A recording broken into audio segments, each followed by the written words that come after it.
IPL মানেই উত্তেজনা, আর সেই উত্তেজনার বড় অংশটাই আসে প্লেয়ার নিলাম থেকে।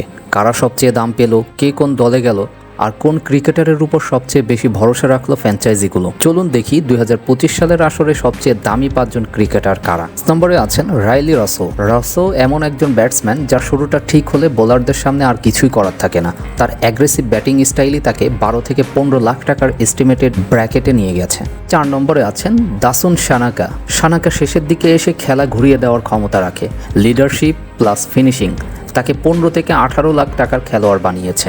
3 নম্বরে আছেন লিটন দাস। লিটন বাংলাদেশ দলের অন্যতম বিশ্বস্ত ওপেনার। কনসিস্টেন্ট ফর্ম আর অভিজ্ঞতা তাকে 70 লাখ টাকার লোকাল ব্র্যাকেটে তুলেছে। 2 নম্বরে আছেন তাওহিদ হৃদয়। তরুণদের মধ্যে সবচেয়ে চাহিদা সম্পন্ন। রংপুর তাকে নিয়েছে 92 লাখ টাকায়।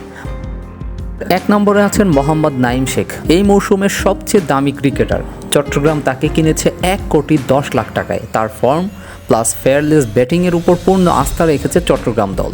আপনার পছন্দের ক্রিকেটারকে কমেন্ট করে জানাতে ভুলবেন না। আর এরকম টপ 5 ভিডিও পেতে আমাদের চ্যানেলটি সাবস্ক্রাইব করে পাশেই থাকুন।